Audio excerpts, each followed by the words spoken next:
Hello, everyone. This is Shambhi from Designhill and your host for today. I hope you and your families are keeping well and safe, taking all the precautions and taking care of your near and dear ones. I would like to welcome you for this session where we are going to talk about everything about social media and how industry experts currently are using it. So today's event is brought to you by Designhill, world's leading creative marketplace that caters to the creative needs of businesses and individuals alike, who can source high quality designs from professional designers and buy unique products from independent artists. So, moving ahead, let me introduce you to our amazing set of panelists for today. We have with us, let me start with Jessica. Jessica is a social media strategist known for her outspoken dedication to relationship marketing. Her personal mission is to inspire people to love more, give more, and be more by using authentic relationships every day. She founded Now Marketing Group in 2010 and with only one laptop and a vision. The company is now a Forbes recognized agency partner and a certified inbound partner with HubSpot. She also hosts one of the largest social media Midwest conferences called Social Media Week EMA. Hi, Jessica. Would you like to say a quick hi to our audience? Hey, just hello, everyone. Happy December. It is officially the countdown to the end of the year. So I'm excited to be here and help everybody finish strong. Welcome, Jessica. Next up on the panelists, we have Kate.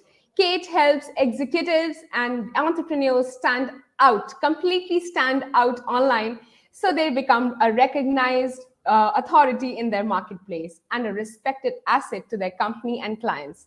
She's an expert at using LinkedIn for marketing and uses the channel as a powerful tool for personal branding. Kate also speaks at national marketing conferences about personal branding strategies and social media. She also teaches how to use LinkedIn properly to corporate sales teams. Hi, Kate. Kate, you're on mute. Man, I hate it when I do that. You'd think we'd learn after all this time. Just like Jessica said, I'm really happy to be here. It's the end of the year, and I think we've got some really great content coming at you today to help you figure out where you need to be on social media so that you can make yourself stand out in your business. Absolutely. Very happy to have you here, Kate. Next up on the panelist, we have Amelia. Amelia, named in top 30 women in digital you should be following now by Now Marketing. Amelia is a digital marketing lead with a decade of experience in managing startups and global Fortune 500 brands. She's also taken care of them. In 2021, she joined iSpot.tv, a TV ad measurement company, as their head of digital. Her passion for marketing and connecting with others led her to get featured in eMarketer, Business Insider, and related publications. She is also recognized as a runner-up for Cannes Young Lions. In 2020, Amelia was accepted into the prestigious Ad Club of New York's Women's Leadership Fellowship Program and became the sole recipient of MediaCon. Welcome, Amelia. Welcome on board. Hi. I'm always trying to do it right on cue. It's unmute. But like Kate said, we never learn, right? I'm super excited to be back on the stage. I think this might be my fifth or sixth time here, but my first one amongst this powerful group of ladies. Again, echoing the sentiment of Jessica and Kate. We're so excited to talk a little bit more about what we've been doing on social media and where we think we'll take social media in the future. Absolutely. Very happy to have you here, Amelia. Next up on the panelist, we have Amisha. Amisha is currently the Vice President, Influencer Marketing and Communications at SAP. She leads the global PR, AR, influencer marketing and advocacy teams for Ariba and Fieldglass. Previously, she created the Global Influencer Pro marketing program and took it from pilot to a full-scale marketing function across the company. She has experience running across cross-functional teams, including demand generation, product and regional marketing, events, advertising, brand, and corporate communications. Welcome, Amisha. Thanks so much for having me. I've actually changed jobs since January. So you might have had my bio from last time I was on, but I'm now SVP of marketing at Tipalti, which is a fintech company. And I left SVP last year, but I did start their influencer marketing program. And at Tipalti, I run marketing from end to end for North America. So I'm really excited to talk and learn from all of you and your amazing backgrounds. Welcome on board here today. And the last but not the least on the panel list here is Dorian. Dorian is a social media consultant, organic social media specialist, certified agile marketer, community manager, and a keynote speaker. She has also been in the trenches of social media for nearly 10 years, starting out as a local specialist, learning about B2B, and now she's working with international brands. Welcome, Dorian.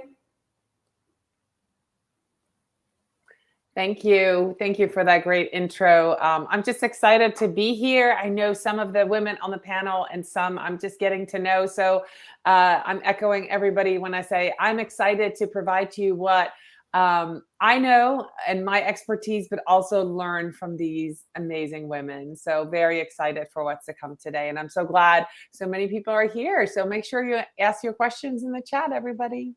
Yes. I'm myself very excited for this session. Great. So before we start the session, here's a big announcement, guys. We are giving away certificates to all the attendees, but for that, you'll have to stick around till the end. So brace yourself and stay tuned till the very end. Also, you can take a screenshot of this event, post it on your Twitter accounts, and tag Designhill DH, and all our speakers whose Twitter handles will be in the chat section just in a while. All right, so before we start the session, let's quickly look at what Designhill is all about. Need to get your parents off your back? Head to the world's #1 creative marketplace, Designhill. When I started my photography business, I needed something that said, this was more than just a hobby. It's not a hobby, Mom. That's why I went to Designhill and got an amazing logo super fast at a price I could afford. The process was easy using Designhill's logo maker. Just enter the name of your business, then pick out a number of designs that inspire you. I'll pick this one and that one looks cute. Then pick your colors or let the system decide.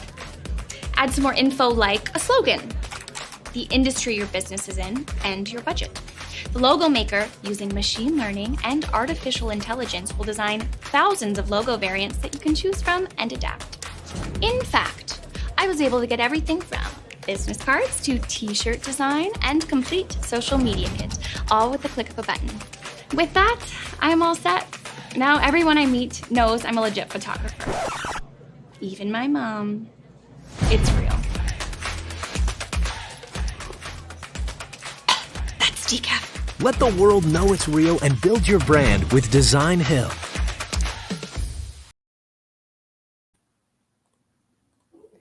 All right, so that was all about Designhill, and now we are all set to start the session. Guys, we will be taking up questions during the session, so if you have any questions, please drop them in the questions section on your screen. So let's begin. My first question goes to Kate. How has social media evolved in the last couple of years, especially after the hit of Corona? Kate, you're on mute. Oh my gosh, that's 2 times now. Sorry. Can you repeat your question again, please? Sure. So the question to you is, how has social media gradually over time evolved in the last couple of years, especially after the pandemic, after the hit of Corona all through the world? Well, I think, the pandemic sort of drove us all online. So I think social media across all platforms engagement really increased. My favorite place to play is on LinkedIn. And so LinkedIn has actually grown exponentially, not only in number of users, but more so in the level of engagement. So pre-pandemic, when I was working with people on LinkedIn, people would always ask me, when's the best time to post on LinkedIn?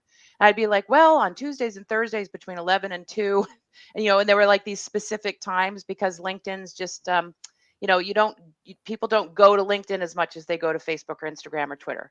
And now, since the pandemic, there is no best time to post anymore on LinkedIn. It's pretty much 24/7, which is a huge change as far as engaging on LinkedIn goes. And remember, LinkedIn is for professionals. So people are going there to talk about business, not just talk about their product or service, but to really build relationships. And I think that's the other thing the pandemic has done, is that building relationships, no matter what platform you use, is probably more important now than ever. Absolutely right. Absolutely. I think probably after the pandemic, everybody wants to go digital. Everything is digital. Amisha, would you want to throw out some light to some, not light, but some points to add to Kate? Sure. So I think that, shifting, and everybody is now, to Kate's point, it's 24/7, right? But even on, LinkedIn, but there is now an expectation for people to have better digital experiences. So it's not just about posting and slapping stuff up. There is an expectation that you have something of high value, because there is just a plethora of digital. So make sure it's really honed in on the message for the persona you're trying to reach, and do a lot more personalization as you can, right? As you're delivering the messages out, and make sure you're creating conversations, because people are looking to connect more online. So I think those are some things I can add to what Kate said. Right. Jessica?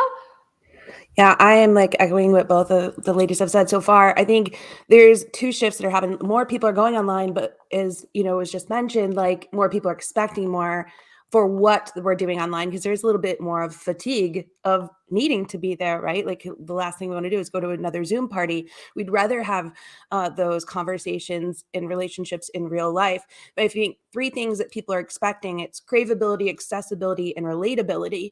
And when I say craveability, it's like, give us a reason to come back to your content, not just the post that's out there, and give us something to feel and want to be a part of, this sense of belonging. Because whereas more people are going online, they're going in smaller, more niche groups. They're not just going to the brand pages. They're looking for communities. They're communicating in the inbox, smaller groups, smaller channels, and like Discord and Clubhouse, and ways that they can have this more intimate experience with a brand, and the brand personality is not just the business as a whole. So you have to really think about your content in a new way. How can we make it craveable and leave people wanting more? The relatability is just that, like, be more human, not just posting out about the business. That is about the relationship building part. So how can you connect on a more intimate level, using more of the senses, personalization, photos, real people doing real things in real time as it relates to your content. And then the accessibility, make it stupid simple for people to be able to do business with you, communicate with you, and not make them jump through hoops. And social is that part where you're doing business, your community is doing business with you online, and you should treat it as if they're coming into your store, or, if you had a brick and mortar business, like make it really easy for them and accessible for them to do business, whether that's shopping. And there's now like live video shopping. That's one of the changes that have happened. The social audio, we talked about that. These are some of the shifts that are taking place. But you need to look at how can people easily do business with us no matter where they're hanging out online. Absolutely right. I think that's like a major shift which has actually taken down. Earlier, social media, we used to just scroll through, check through feed, and grasp the basic content. But now we actually want to converse. We want to get inside a brand's persona, like what exactly is brand doing, kind of have conversations directly with them. Absolutely right there, Jessica. Real time, real people, real conversations. Great. So that actually brings me to my next question. Amelia, I would like to give you this question. What are the latest social media trends that are leading the way for marketers, and how to make the most of it, the latest social media trends? Yeah, I think the first question really covered it. Just basically the revival of conversation, I like to say. Yeah. I feel like, especially us who have been pretty much, with social media, like since our days on MySpace with dear old Tom, right? That's when, conversation was really happening. That eventually shifted over, to Facebook and all these fun platforms we know and love today. But over the years, what I've seen as a personal user and as someone that owns it for a brand is, it's all about a push strategy, and there's just lack of conversation. A lot of brands are still always trying to figure out ways of, how do I create UGC? How do I create an authentic campaign in general to get someone to talk about something? Well, I feel like the best brands are the ones that produce campaigns or produce content without even trying, kind of keeping it simple and going back to that forum, which is why I think in the past year, it'd be a shame if I didn't mention TikTok. It definitely has one of the brighter futures of all the social channels. The content is very fun. It's very uplifting. It's very inspiring. There's so many trends, so many hacks. And even if you're not, necessarily like a quote unquote teenager, because you could be anyone of any age and that content could be super appealing. And the reason why I say that is because I know my friends' moms or grandmas, even, all they need is a phone. They can easily scroll through the content, learn something new, try it themselves, maybe fail, maybe succeed. You never know. But in general, just the growth of how to use it from a brand standpoint is also very, very exciting too, because it's almost like brands don't even need to think too hard about the type of content that they might want to produce, right? Because it's all about studying what's really going to make someone actually stop at their tracks without scrolling past it for another video. So I really do say just the aspect of conversation there with video content in general, trying to get people to weigh in or comment on something that they've done or tried or how they feel about it, or just tagging a friend in certain posts. That's all coming back, and that's what really starts a conversation. Absolutely right there. Dorian, would you want to add to Amelia's points, conversations? Yeah, so actually, I guess compassing everything that everybody just said, it's vertical video, stories, personalization, right? It's the creators that social media platforms are wowing, right? So you on Pinterest, you have idea pins that are now coming out for the creators. Facebook just announced this week, if you go to Mari Smith, she's announced that they're going to have a creator mode soon. Everybody is realizing that normal, regular people that we interact with on a daily basis, and that includes people that work in social media, but it also includes people who work for brands and are in different jobs, are creating video with their phone. Vertical video is really big, and everybody now has stories. I know LinkedIn took stories away, but almost everybody else has stories. Vertical video, it does really well, and it's fast, it's quick, it's that personal connection with people. The first question was about what are the changes that we've seen in the pandemic, and what I've learned is personal information about people that I already was connected with. I saw pictures of their wives and their children and their dogs and their cats and their office, and I feel closer, even though I didn't see them. And these are people I might have met in real life at a conference. I am now feeling closer to them because I've gone through this experience with them on social media. And so as a brand, if you have the opportunity to show that behind the scenes, and I'm going to, point out Jessica does that really well with her Now Marketing group. She doesn't just talk the talk, she walks the walks. You show the behind the scenes of your office. We knew when you were redoing your office, and we know it's orange, and we know you have these wonderful meetings, and you had a Thanksgiving feast. And so that's what you want to show. And that's the real big shift on all these different platforms, that even on LinkedIn, as Kate said, we're seeing more of the personal stuff, but we feel more connected because of it. So vertical video, creator mode, everybody's jumping on that same bandwagon, and that's really going forward the big trend in 2022. That's what I see. Absolutely. I think videos again have taken over, and the vertical videos, as said by Dorian, is taking over gradually. It's everywhere, even Insta Reels, YouTube Shorts. It's every damn where. Great. Thank you so much for your insights there. Moving on to my third question, and I would push this to Amisha. For any business, that has just started out, it's like a startup. What are some of the first do's you would suggest that they should keep in mind when trying to set a goal, set a goal for any business page, any business social media page?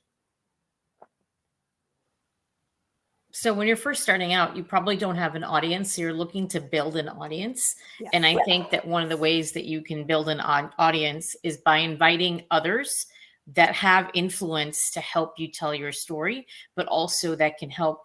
And you don't want people to amplify your messages. You want them to amplify their message about you. And that's really important to keep it, in mind. A lot of companies get into, oh, my message. No, it's about how you're being perceived, and how people can carry that forward is more important and, quite frankly, more valuable. So that's one thing, is to invite others to help you build your audience and your page. But on your page, make sure you write, very clearly, this is what your company is. This is what we do. Write about your company values. Like, what do you stand for besides just your product? In B2B, we're always like, oh, we do SaaS this or that. No, we stand for X, Y, and Z. It's also a great way, not just to engage prospects, but future employees. So you want to also have a mix of that kind of employee advocacy kind of content. So you're a great place to work, great products that you have. This is what you're doing to change the world, and this is your footprint. And then start creating conversations. You can do polls and other things over time, but that's how you can really start out with some of the basic bones, and then invite others to help you out and share and start conversations, because that's how you're actually going to build your audience.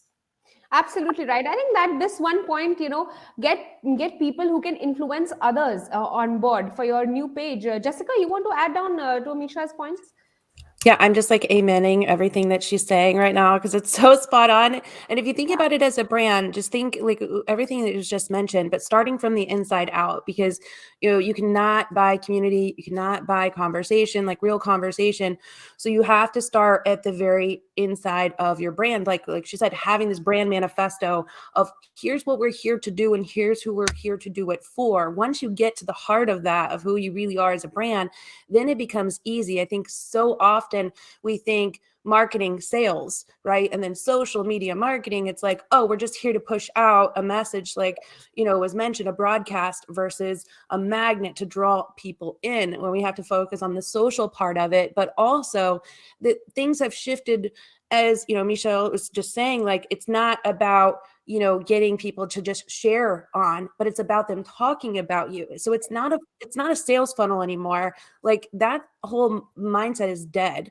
Like, right now it's a flywheel. So the more people that you can get talking about you from their experience about working with you, whether that's working in your business and how it is to, live a day in the life working for your organization and being passionate about it because they're the ones serving your customer at the end of the day, or having experience from actually doing business with you, as well as creating with you. Like, everyone here, we're not customers or clients of each other, but we're huge advocates. I know, several of the ladies here that I'm, advocates for them and promote them on and want to engage in their content. So what happens when you can build that community, it creates this momentum to where your business is going to grow sustainably and profitably without needing to continue to spend. You're going to continue that momentum because you're focused on the core of who you are, how you want to show up, treating people right, out carrying the competition, and your team members are going to become your biggest evangelists. Your clients are going to be your biggest advocates. Your community members are going to be your biggest collaborators, and you're going to continue to grow your brand over time. And that's how you can use social to keep that conversation going. Absolutely right. Dorian, would you want to put down some more pointers there about, how a small business, a startup can actually set up their business page on social media? Yeah. So one of the points I want to make is that make sure that when you are starting out, you refer back to that vision and mission that you have for your business plan, right? So you know who you're talking to, know who your avatar is, know who you're trying to attract. That's one. And then the other thing that I would suggest when you create a page is remember that the page is more like, having the conversation at the front door. So you also want to link and create and start a community along with your page. And you can invite people that come to your page to your Facebook group, to your community, where you can continue the conversation and also listen. The difference between a page and a group is, on a page, you're having a conversation with somebody and they go back and you go back and forth and you comment. That's great. Within a community, people talk with each other. So now you might have 3 or 4 people that either know your business or you know, have tried out your products. They're talking to each other. There is so much value in listening to other people talking about your product. So you want to start that group early on. You want to invite people in. You want to wow them. So that's the other piece. Whether you're a small business or, you know, a larger, when you're a startup, starting with that community piece from the start will enhance your page, and it will grow your community. So that's one addition I would make. Absolutely right there. Please, Kate. So I concur with what everybody else has said. The other thing I would add to that, though, is when you're starting up, is others have alluded to it. We all end up tending to broadcast. We're sort of like one way, like we do this and we, you know, this is what we do, and we keep it all. We forget that it's a conversation. But the other thing you want to be doing too, especially when you're starting out, is to talk about the benefit of somebody working for you, so that if you talk about the results that they get if they buy your product, or if they hire you for a service, and to get, like, to Jessica's point, to get those brand ambassadors, whether they're clients or people on your team, to be that brand voice for you. But focus also on the benefit. I think it's always easy for us when we're starting out to say, oh, I can do this and I can do this and I know how to do that and I'll help you with this. But we forget to talk about the benefit that they receive, the results that they get. So you kind of have to incorporate some of that into your content too. You know, client testimonials are good for that. But, you know, doing video interviews where you get somebody else to talk about the result they got, not just always, you know, you too. Absolutely right there, Kate. That actually brings me to my next question here.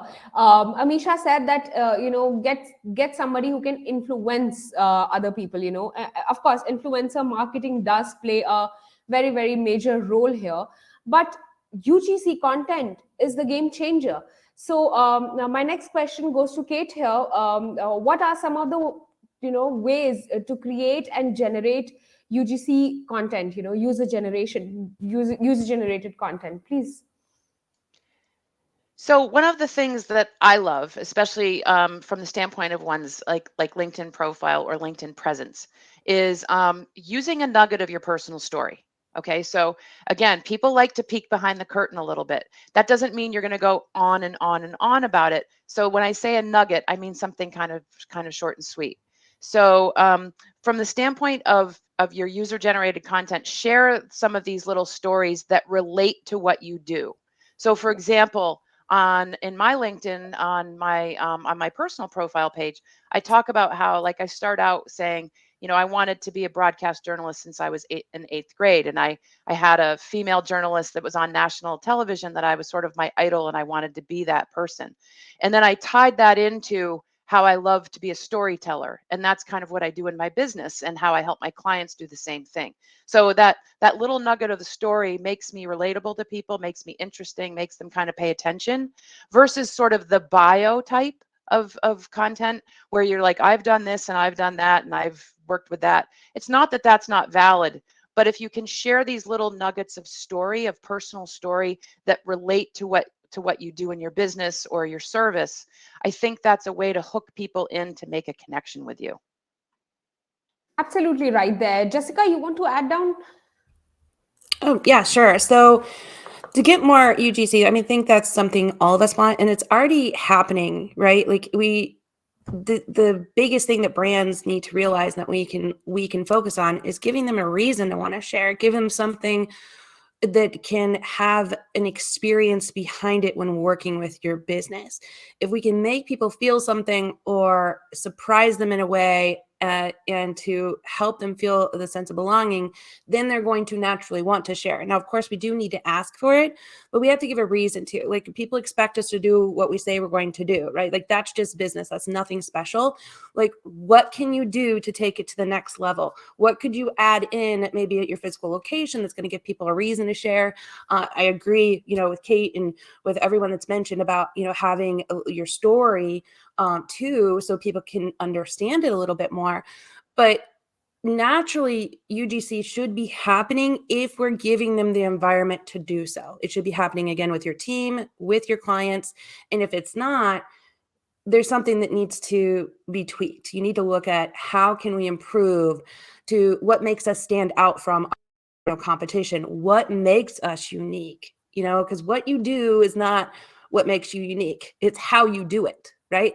There's somebody else that does that thing that you say that you do. That's not special. Like none of us. I mean, I work with boring industries, like literally a guy that has a tool that cuts holes in the ground, and there's somebody else that does that thing, right? So like, we have to find how you do it that makes it special, and how you do it in a way that's going to leave you memorable, where that means you're making somebody feel something. That experience, that it's a verb. So that's where you can get the UGC.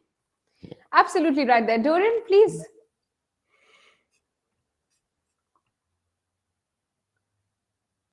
No, you're still on. There it is. So something was popping up on my screen. I couldn't unmute myself. Yeah. So Jessica just said what my answer would be, like, ask for it. So how do you ask for UGC, right? So you ask people to tag you, say on Instagram, you're tagged in pictures. If you sell a product, if you sell a service, you can share that to stories anytime, right? Use a hashtag that says, love my brand name, love my, whatever. And then you can find content. You can find when people are talking about you. If you send out a product to people, put a business card in there, or a letter, or a sticker, or something that invites people to take that picture, and then share it all over and give that love back to people and say, we love it. Kate just got this amazing product in the mail, and look how happy she is opening the box.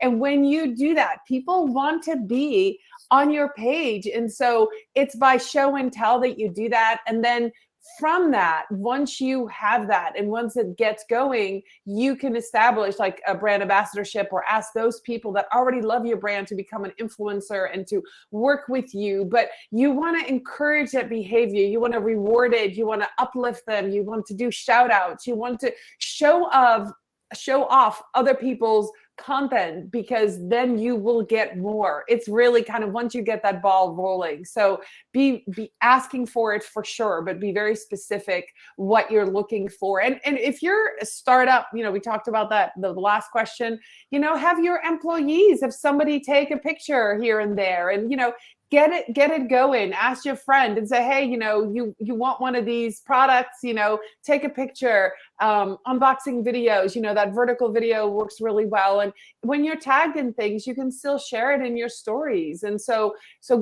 get that started. It's a really rewarding and fun process.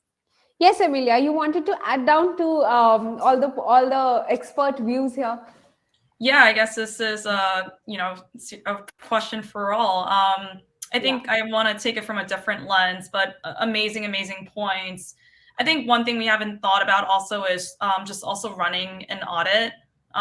Which content are your customers or fans already tagging you in? You have no idea. More often than not, I'll basically go into a new brand I'm working with, and I don't want to name anyone, but it could be even the largest brands in the world.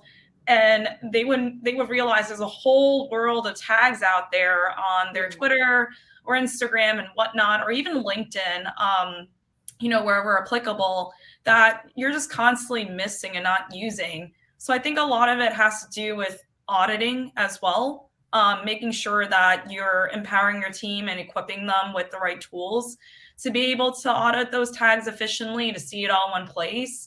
And more importantly, when it comes to reposting that content, you also need to think about how relevant it is for your brand. There's obviously UGC that we all encourage that's really relevant to our brand voice and messaging and product and service, which is, what these ladies all said. But, there could be a whole world out there of content or content ideas that we're not thinking about, right? And your customers are already doing that job for you. Another key point is, especially if you're a brick and mortar, definitely go on Instagram or even Facebook, search your location by the geotags that people are tagging you in, because they might not necessarily be, tagging your brand necessarily or putting your brand handle in their comments. So you might not be able to see. So searching by location is also very important, especially for retailers. And lastly, I just love examples. So, create a campaign, Make sure that you promote it all over your stories, your feed, and whatnot. Try to encourage people to, of course, like share posts and share their stories. One example that I love, and this person's also a fellow Social Fresh speaker, is Cisco. They've done a really great job at creating an employee advocacy program called We Are Cisco. They even have their own separate brand pages away from the global brand. And of course, with that comes their hashtag. And it's a really great, fun way for them to reward and get to see the story and behind the scenes. Like Kate said, people love peek behind the curtains of just what employee life is like. So it really helps also from like a recruitment standpoint as well. Absolutely right. Also, it builds down, coming back to our first pointer, which we started the panel discussion here with, was creating conversation, getting that intimate connection there. And when you're looking at people who are working for your favorite brand, that automatically builds it up. Great. Thank you so much for your insights there. All right. So I hope everyone is having a lot of fun here and enjoying this session. So before we move forward, I would like to give a quick shout out to Designhill, who is leading creative marketplace for organizing this event. Stay tuned and we will be right back.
All right, so we're back again. Let's continue with the session here.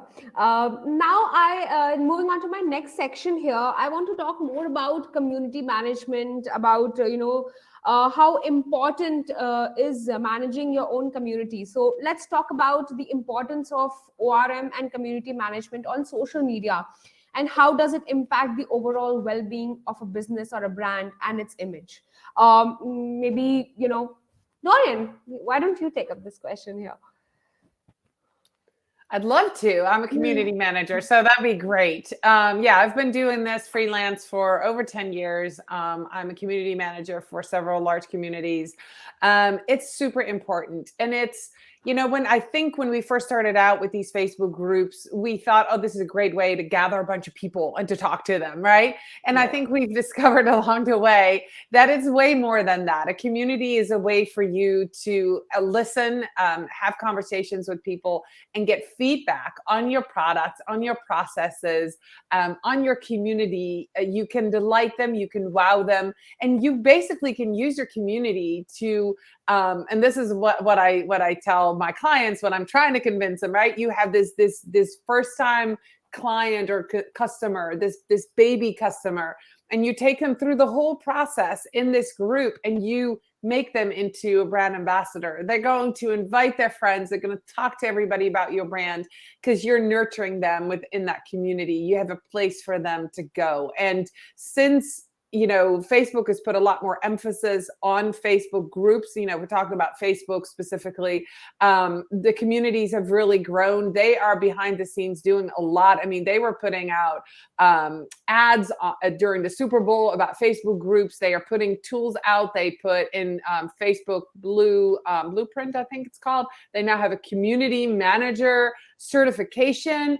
They are really wanting us and brands to have these groups, to be able to have that conversation with our customers in an intimate setting where you decide how the conversation goes. And like I said earlier, the cool thing about communities is that it's not just you talking as a brand at your people, but it's people talking. Sometimes I have one community where I sit back, I barely post anything, and I sit back and they talk to each other, which is super, super powerful. So I think that is one of the main things about Facebook community and Facebook, specifically, that's really cool. And then, of course, there's, like Jessica mentioned, Discord, there's other communities out there, Slack communities. You can build a community anywhere. And that really goes back to your plan, your social media plan, your business plan.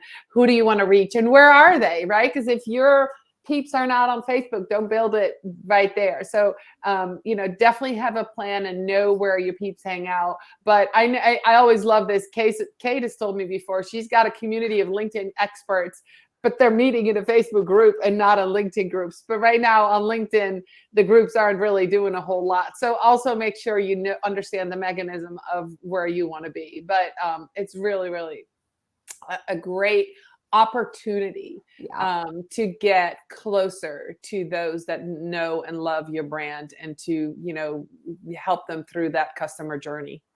Absolutely right there. Amisha, would you want to add points to Dorian creating a community and then on social media, how it exactly impact the overall well-being of a brand, especially influencer community?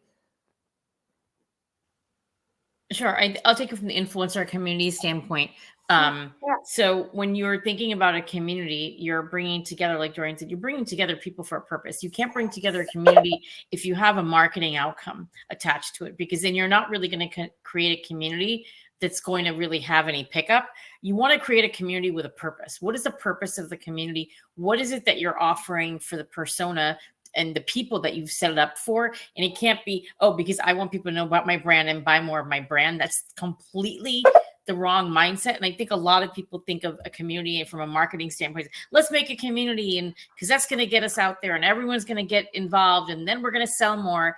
And it's actually the opposite. Your community will never take off. It will be just an echo chamber for people in your community. And even the influencers you bring in, it will become like an echo chamber. The real way to do community is by having that kind of purpose that's more altruistic, and it's for the benefit of the community, for the persona that you're really seeking to evangelize or to be a champion for. So for Tipalti, we're a champion for finance leaders. So I want to create a community for finance leaders. Maybe it's about careers. Maybe it's about something else that's not directly related to my product, but it is related and it speaks and it's in the hearts and minds of those finance leaders. And then bringing together the people that they want to hear from, learn from, and they seek out, and bring them into your community to be the people that do the posts and do those kinds of things. Have a community manager like Dorian, right? So bring somebody in who knows what they're doing. So you have that, but do not start with that. That's the biggest thing I can say, because I have seen, great communities, and then I've seen communities that are led more in this way, and they just never take off, no matter how much money you dump into it, right? If it's a really great community, you're putting money towards bringing in good speakers and exposing them for your community, but you're not spending like ad dollars getting people to sign up for a community, if that makes sense. So that's my biggest lesson for Absolutely everyone. right, actually. Absolutely right there, Amisha. Jessica, please. Yeah, first of all, amen, amen, amen, amen. I feel like that's like the summary of like what to build community is not making it around your brand. We can't keep going to another social channel and doing the same thing. Like people are sick of it. That's why they're moving into the private, more niche communities. They're moving into the inbox. They're moving away from brand pages because we don't want to be sold. Nobody wants to be sold. Right. But we do want to have a community around a purpose. So amen, what you're saying, like of creating it around something that people care about. And that's going back to what we said before, starting from the inside out, like of knowing what purpose is. Why are you here to show, like, why are you here? what are you here to do? It's not about what you do, how you're doing it and why you're here to do it. Then you can create a group. So like an example, we had a staffing company, they created it for, careers, right? And building up and learning to do interview styles. But it wasn't just them. They were in the community hosting it. They were inviting other people that you would quote unquote see as competitors still that are there to serve, right? So you don't have to also feel like this is just my group and I'm going to hold all my people captive. Like collaborate with others. People are going to work with you because they genuinely connect with you and how you show up, and they will be drawn to you to ask questions. We don't have to feel like we have to talk and sell people, and people are smart. We are all smart. We know how to research things. We know how to dive in. And the key is that if we are showing up to serve and genuinely serve, like people can tell the difference, then they being our communities are going to go and do the research on us. We just have to make sure it looks good when it's there. But one other thing I wanted to comment, but going back to where we talk about UGC and community as a whole and people sharing, that I loved Amelia brought up about our personal, the people that are on our team. Another thing to keep in mind is that when we're building these communities, all of our team members, many of them they also have personal brands, whether we like it or not. And we shouldn't feel in competition with them. We should celebrate that and look at ways that we can maximize some of our team members or people that maybe you're working with in what they're doing and adding a little bit of the flavor of their personality into it. And that's where you can look at, hey, maybe you could be great at managing this Facebook group because your expertise is this, or another team member may be great on Clubhouse. But look at ways that you can maximize and highlight your team, not just for what they do with you, but also maybe what they're doing with their personal brand. I have a baker on my team. I have people that own an X stand that that I'm using right now with my computer, and it's celebrated. But the more that we can tie in the personality of all the brand, the stronger the magnet is to people to want to be attracted to us that are like-minded. Absolutely right there, Jessica. Amelia, you wanted to add down certain points to this question. Yeah, I mean, on the aspect of, I guess, community and just starting the conversation, I think everyone tied it in pretty nicely with it already. I think in terms of just a protocol or process, just where I come in and specialize, it really starts with your brand voice and brand guidelines as well too, especially when, even if you're just a one woman or man shop or you're managing a full team, it all starts with someone. And that's really replicating and trying and creating a recipe for success. So the hope is, you're starting small, but you're thinking big, right? So really, what are some of the things and components that have really worked for you?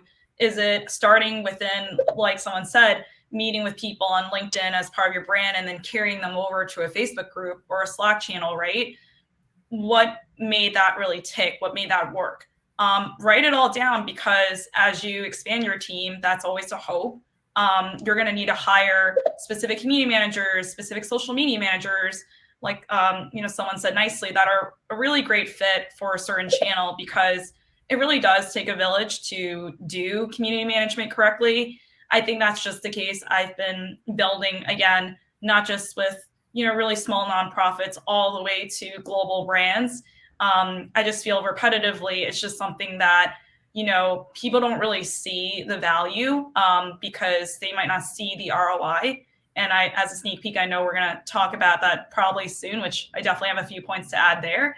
But yeah, just trying to outline and create that recipes for success, because it'll only make things so much easier as you grow and expand your team from a community management standpoint. Absolutely right there, Amelia. And actually, this would be my next question and probably my last question, since I'm bounded with time here. And this would be my last question to my panel. Let's just talk about ROIs. Apart from the vanity metrics, what do you think are the ways for brands to calculate the success of their business on social media? That would maybe, Kate, you can take this up. You can start this. I love this question. It was one of the questions I had highlighted. Return on investment includes so many different things. I mean, that's a whole panel discussion in and of itself, right, everybody? But I would say impact. So community, conversation, relationship building, but also impact. What is the impact that you're having? How are people responding? How are you listening to them? How are you conversing with them? So I think that, you don't necessarily have to always measure everything by the number. Like having the number of followers is great, but I'll just give you a quick example. On Instagram, number of followers, the bigger the number, the better, right? On LinkedIn, it's actually number of connections, and connections on LinkedIn are different than followers because they're meaningful. They're just there. You have to invite people to connect. There's an act that happens there.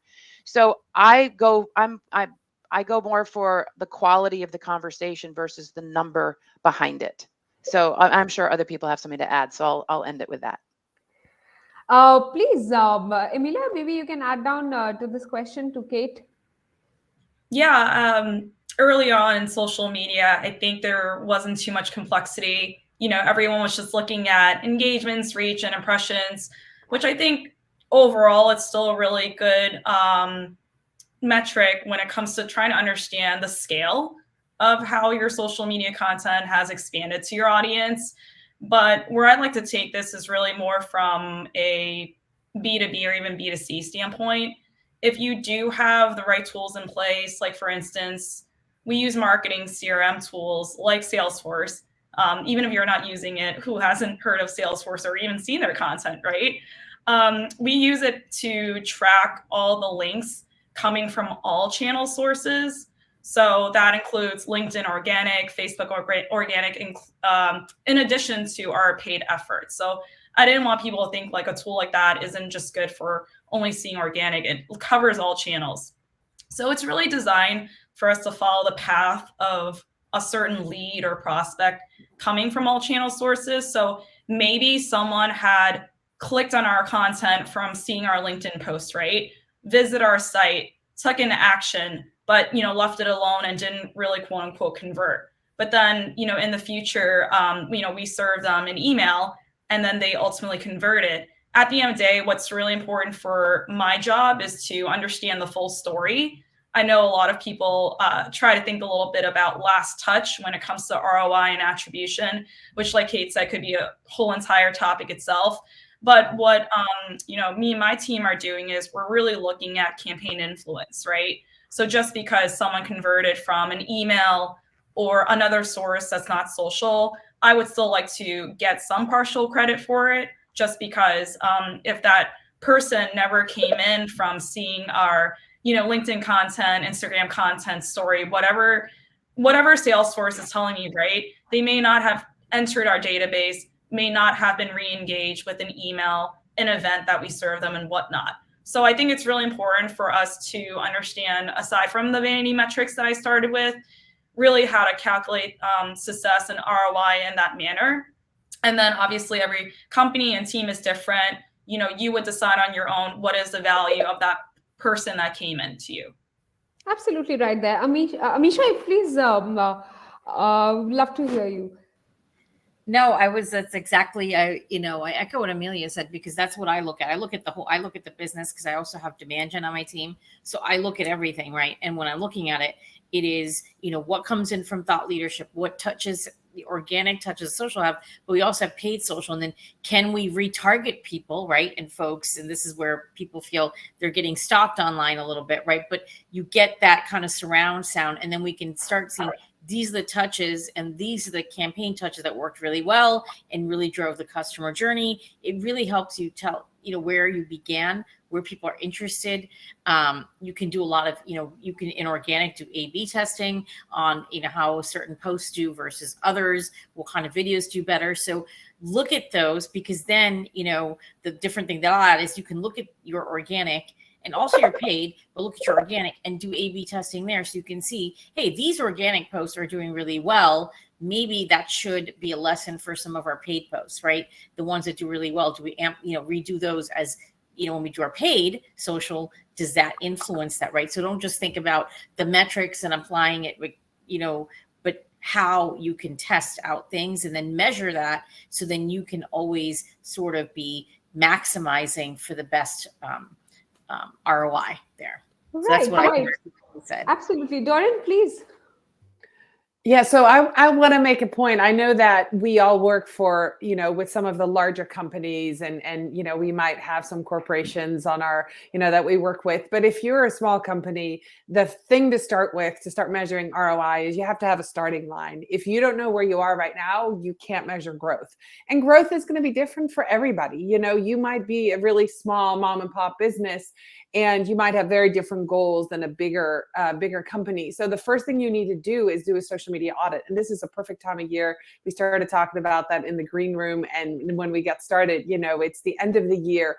Look back and what you did, but also make a baseline of where you are right now. You can't measure growth if you don't know where you are and where you started. So you need that audit, you need those numbers, and then you can go ahead and set a goal. And so if your goal is, I want more people to buy my product, that's more a sales goal. But your goal could be, I want to grow my community this year. Or your goal could be, I want to sell a bunch of books. Or, my goal one year was I want more speaking engagements, right? That was the whole goal of my business that year, besides working with my clients. So, your ROI is going to depend on what you said and where you start, and even small changes, but you have to see growth. And I think that's the point that we're all trying to make, is how, no matter how you measure it, you have to be able to see that. And then I love what Amisha said, as you measure things, go back often, look at the content that does well. I say this all the time to my clients.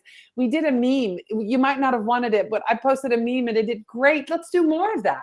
If something works, right, go with it and test and do A/B testing. And you just don't always know what your audience likes. So then go back and try to duplicate. When did I post it? What time of day? What day of the week? What did we say? What angle did we take? And try to do more and see if you can duplicate it and see if that was the response that you wanted from your business, from your audience. But yeah, that ROI starts with really knowing who you are and where you are, because if you don't have a starting line, there's never going to be a finish line, because you never know when you're done, or at least when you've accomplished something. So I just kind of wanted to add that.